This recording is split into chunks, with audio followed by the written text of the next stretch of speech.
الله الرحمن الرحيم. شوفوا يا اخوان شو بيعملوا الجواسيس معانا.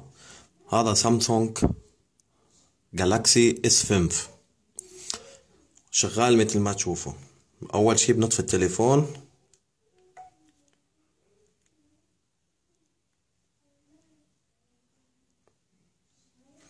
وبنفتح التليفون وبنطول البطارية. هاي البطارية بعدها تليفون جديد. هذا بأغلبية التليفونات السامسونج والايفون. شوفوا شو جوا البطارية. بتفتحوا البطارية ما بتخرب البطارية.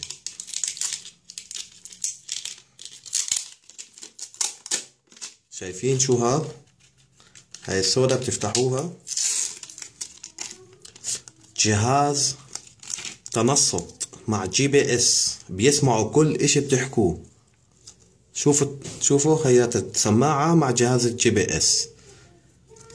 بتشيلها يعني ما تخاف البطارية ما بتخرب. هاي هون تبعوا البطاريات وهيها هون موصلة في الكهرباء عشان يتنصتوا علينا ويتجسسوا.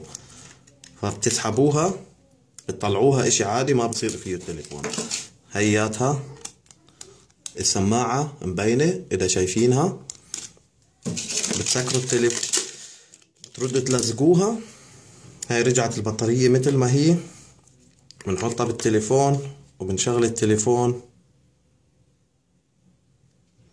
برجع التليفون يشتغل ما فيها شي. رجاء نشر هذا الفيديو عشان الكل يعرف كيف بتنصتوا علينا. وشكري لكم كتير ومع السلامة.